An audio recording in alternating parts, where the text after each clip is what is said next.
ഞാൻ എപ്പോഴും ഇങ്ങോട്ട് പറയുന്നുണ്ട് നിങ്ങൾ നന്നാകണം, നിങ്ങൾ ഉണ്ടാകണം ഒക്കെ നമ്മൾ പറയുന്നുണ്ട്. നിങ്ങൾ കേട്ടില്ല. നിങ്ങളിപ്പോൾ ഇതൊക്കെ കഴിഞ്ഞിട്ട് തിരിച്ചത് വെള്ളിയാഴ്ചൻ്റെ സെക്രട്ടേറിയറ്റ് ചൊവ്വാഴ്ചക്ക് മാറ്റി. സാർ ഞാൻ അവരെ വിഷമിപ്പിക്കല്ലേ സാർ, അവരെ മനസ്സൊന്ന് പാകപ്പെടുത്തി അവരൊന്ന് ചിരിപ്പിക്കാണ് സാർ.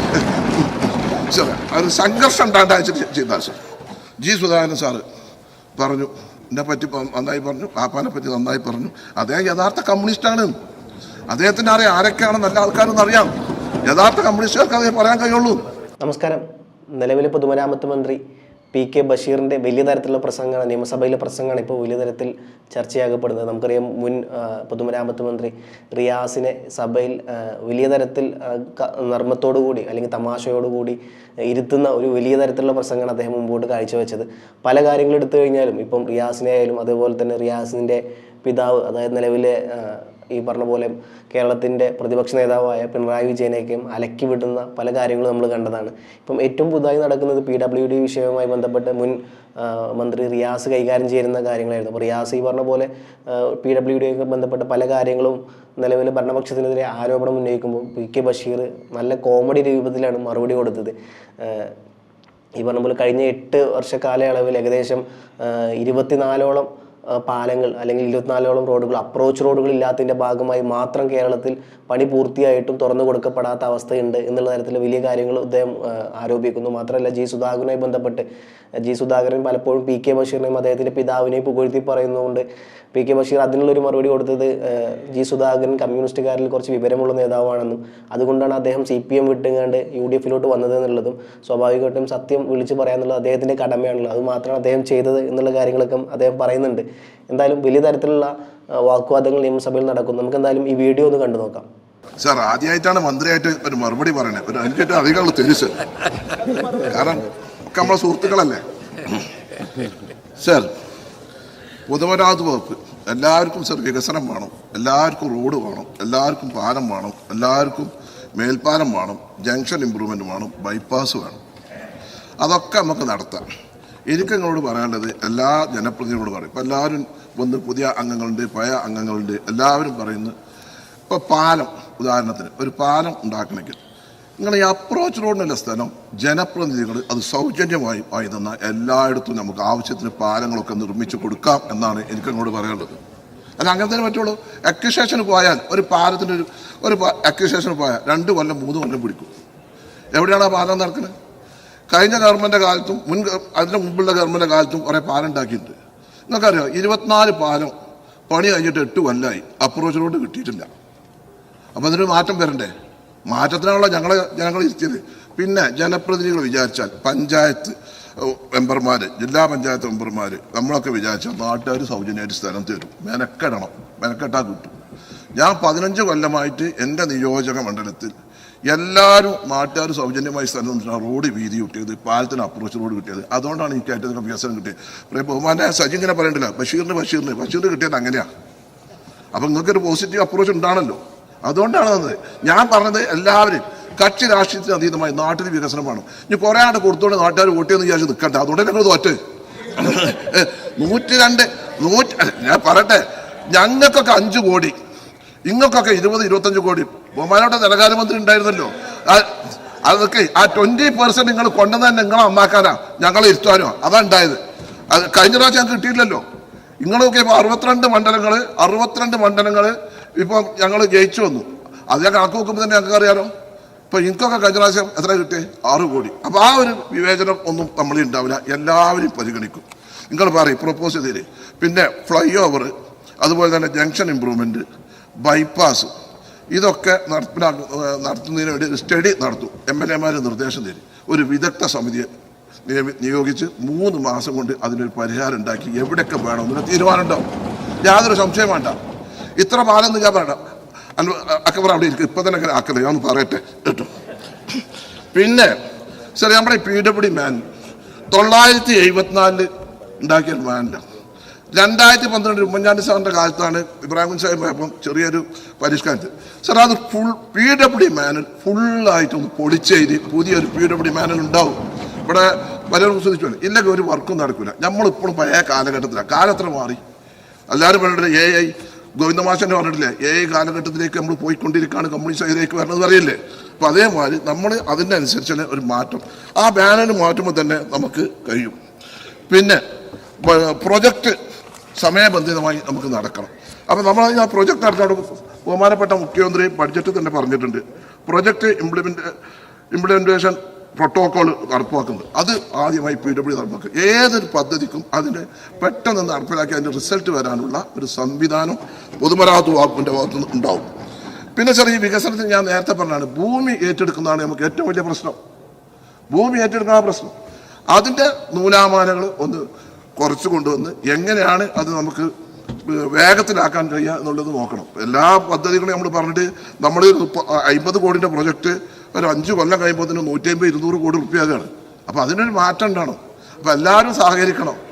ഞാൻ പറഞ്ഞല്ലോ, പിന്നെ അക്വിഷേഷന് ചില സാഹചര്യത്തിലൊക്കെ വേണ്ടി വരും. കുറച്ചൊക്കെ ഇപ്പോൾ കാലം മാറി, അപ്പുറത്തുള്ള സ്ഥലം ഉണ്ടെങ്കിൽ നല്ല റോഡ് വരുമ്പം അവർക്ക് സ്ഥലത്തിന് വില കൂടും, അവർക്ക് അതിന് ബെനിഫിറ്റ് കിട്ടും. അതൊക്കെ നമ്മൾ കാണണം. നമ്മൾ കുറച്ചൊക്കെ നമുക്കൊരു ഇച്ഛാശക്തി ജനപ്രതിനിധികൾക്കുണ്ടാകണം, MLA-മാർക്കുണ്ടാകണം, മന്ത്രിമാർക്കുണ്ടാകണം, എനിക്കുണ്ടാകണം, അതിനെ നടക്കുള്ളൂ. അപ്പോൾ ആ കാര്യങ്ങൾ അതേ പറയാനുള്ളൂ. പിന്നെ ഇവിടെ ബഹുമാനപ്പെട്ട നാട്യകമ്പർ ഗീതാഗോപി പറഞ്ഞു, പിന്നെ അവരെ വർക്ക് നമ്മളൊന്നും ചെയ്തിട്ടില്ല, നമ്മളത് ക്യാൻസൽ ചെയ്യാനും പോയിട്ടില്ല, ആരും നിർത്തിവെക്കാനും പറഞ്ഞിട്ടില്ല. അത് എങ്ങനെ ഒരു ടെൻഡർ കഴിഞ്ഞാൽ അത് ആ ടെൻഡർ ഓപ്പൺ ചെയ്യാനും സമയമുണ്ട്. അത് ഓപ്പൺ ചെയ്തിട്ട് അതിൽ ആരാണ് ലാസ്റ്റ് വിട്ട് നോക്കിയിട്ട് പിന്നെ എഗ്രിമെൻ്റ് സെലക്ഷൻ നോട്ടീസ് കൊടുത്തിട്ട് എഗ്രിമെൻ്റ് ഒക്കെ ആ സമയമുണ്ട്. ഇവിടെ ഒന്നും ചെയ്തിട്ടില്ലല്ലോ. പിന്നെ നിങ്ങൾ അങ്ങനെ കാർഡടിച്ചാണ്ട് വെടിവെക്കരുത്.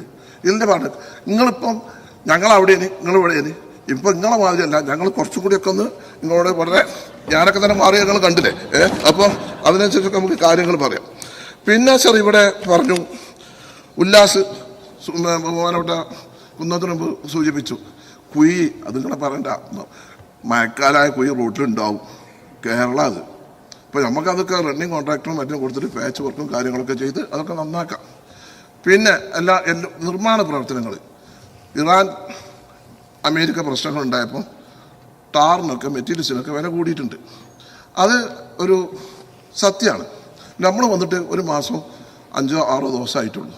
ഏതായാലും എല്ലാവരോടും പറയാം, ബിറ്റുമെൻ്റെ ഡിഫറൻസ്, വിലയിലുള്ള മാറ്റം, അതിൻ്റെ അന്തരം കരാറുകാർക്ക് കൊടുക്കാൻ വേണ്ടി ഇന്നത്തെ ക്യാബിനറ്റ് തീരുമാനം എടുത്തിട്ടുണ്ട്. അതുകൊണ്ട് ആ പ്രശ്നം ഒക്കെ പരിഹരിക്കും. അതിന് ടൈം കൊണ്ട് വെച്ചിട്ടുണ്ട്. അപ്പോൾ ആ പ്രശ്നം തീരുമല്ലോ. പിന്നെ ഈ മഴക്കാലത്ത് 6 മണി നടക്കില്ലല്ലോ, ചെറിയ പാച്ചും കാര്യങ്ങളും ഒക്കെ നടക്കുള്ളൂ. അപ്പോൾ ആ ഒരു കാര്യത്തിന് മാത്രമാണ് ഒരു ബുദ്ധിമുട്ട് ഇവിടെ ഉണ്ടായത്. പിന്നെ സുധാകരൻ സാറ് പറഞ്ഞു, എന്നെ പറ്റി നന്നായി പറഞ്ഞു, പാപ്പാനെ പറ്റി നന്നായി പറഞ്ഞു. അദ്ദേഹം യഥാർത്ഥ കമ്മ്യൂണിസ്റ്റാണ്. അദ്ദേഹത്തിന് അറിയാം ആരൊക്കെയാണ് നല്ല ആൾക്കാരെന്ന് അറിയാം. യഥാർത്ഥ കമ്മ്യൂണിസ്റ്റുകാർക്ക് അതേ പറയാൻ കഴിയുള്ളൂ. ലീഗിനെ കുറിച്ച് പറഞ്ഞു, ലീഗിനെ അദ്ദേഹത്തെ പറഞ്ഞു, യഥാർത്ഥ കമ്മ്യൂണിസ്റ്റാണ് എല്ലാ സത്യവും പറയും. കപട കമ്മ്യൂണിസ്റ്റുകാരെ എല്ലാം പറയില്ല. അതാണ് അതിൻ്റെ പ്രശ്നം. അദ്ദേഹത്തിന് നല്ല വിവരം, നല്ല ഓർമ്മശക്തി, നല്ലതുണ്ട്, നല്ല മന്ത്രിയാനല്ലോ. അദ്ദേഹത്തോട് നിലനിൽക്കണം. സജി ചെറിയ അദ്ദേഹത്തിൻ്റെ ഏറ്റവും സ്വന്തം ആളായിരുന്നല്ലോ. പിന്നെ തെറ്റിയതല്ലേ, അല്ല നമ്മളല്ലോ, ഞാൻ മാത്രമേ തെറ്റാതെ ഇങ്ങനെ നടന്നിട്ടുള്ളൂ. അപ്പം അദ്ദേഹം പറഞ്ഞ കാര്യങ്ങളൊക്കെ അവിടെ ശരിയാണ്. പിന്നെ അദ്ദേഹം പറഞ്ഞു, അദ്ദേഹത്തിൻ്റെ കാലത്ത് PWD വകുപ്പിൽ ഒരുപാട് വർക്ക്, നല്ല വർക്കുകളും കാര്യങ്ങളൊക്കെ നടത്തിയിരുന്നു. പിന്നെ ആവശ്യമായ ഫണ്ട് PWD ഉണ്ട്. ഇപ്പോൾ നമ്മുടെ ഈ ബഡ്ജറ്റിൻ്റെ 2ാമത്തെ ആൾട്രേഷൻ മെമ്മോറിയൽ തന്നെ PWDക്ക് കഴിഞ്ഞ പ്രാവശ്യം അന്നത്തെ ധനകാര്യമന്ത്രി ശ്രീ ബാലഗോപാൽ വെച്ചതിനേക്കാളും 278 കോടി രൂപ ഇപ്രാവശ്യം അധികം തന്നിട്ടുണ്ട്. ആവശ്യമായ ഫണ്ടുകൾ ഒക്കെ തരാമെന്ന് ബഹുമാനപ്പെട്ട മുഖ്യമന്ത്രി നമ്മോട് പറഞ്ഞിട്ടുണ്ട്. അപ്പോൾ ഫണ്ടില്ലാത്തതിൻ്റെ പേരിൽ വികസന പ്രവർത്തനങ്ങളൊന്നും നിൽക്കില്ല. അതൊക്കെ നമുക്ക് ഭംഗിയായിട്ട് കൈകാര്യം ചെയ്ത് പോവാം. പിന്നെ ചില പ്രദേശങ്ങളൊക്കെ കഴിഞ്ഞ കാലങ്ങളിലൊക്കെ നമ്മുടെ പല സ്ഥലങ്ങളിലും വികസനം 2 രീതിയിൽ വന്നിട്ടുണ്ട്. ഒരു സ്ഥലത്ത്, ചില സ്ഥലത്ത് നന്നായി വികസനമുണ്ട്, ചില സ്ഥലത്ത് തീരെ നടന്നിട്ടില്ല. ഇപ്പം ഞങ്ങൾ ഈ മലപ്പുറം ഭാഗത്ത് കൊടുക്കും. അതുകൊണ്ട് ഈ മലപ്പുറത്ത് എല്ലായിടത്തും സിറ്റി റോഡ് ഇമ്പ്രൂവ്മെൻ്റ് ഉണ്ട്. മലപ്പുറത്ത് ഒരു സിറ്റി റോഡ് ഇമ്പ്രൂവ്മെൻറ്റിന് ഉള്ള ഒരു നടപടി ഉണ്ടാവും. മലപ്പുറം ടൗണിൽ മഹാനഗരമാക്കാനുള്ള നടപടികൾ ഉണ്ടാവും. അതുപോലെ തന്നെ മലപ്പുറം സിവിൽ സ്റ്റേഷനിൽ ഒരു റവന്യൂ ടവറില്ല. ബഹുമാനപ്പെട്ട റവന്യൂ മന്ത്രിയുമായി സംബന്ധിച്ചത് 65 കോടിൻ്റെ ഒരു പദ്ധതി ഉണ്ട്. ആ റവന്യൂ ടവർ നബാർഡിൻ്റെ ഒക്കെ സഹായത്തോടു കൂടി ആ പദ്ധതി നടപ്പിലാക്കാനുള്ള നടപടികൾ ഉണ്ടാകും എന്നാണ് എനിക്ക് പറയാനുള്ളത്. പിന്നെ കൂടുതലൊന്നും പറയുന്നില്ല. പിന്നെ ഇവിടെ ഇങ്ങനെ രാഷ്ട്രീയം പറഞ്ഞു. പിന്നെ അതിനിടയിൽ നമ്മുടെ വിനോദ് മെമ്പർ സൂചിപ്പിച്ചു ഊരാളുങ്കൻ്റെ പ്രവൃത്തി ഞാൻ തന്നെ വളരെ ക്ലിയറായിട്ട് ഇന്നലെ ഞാൻ മറുപടിയിൽ ഒക്കെ പറഞ്ഞിട്ടുണ്ട്.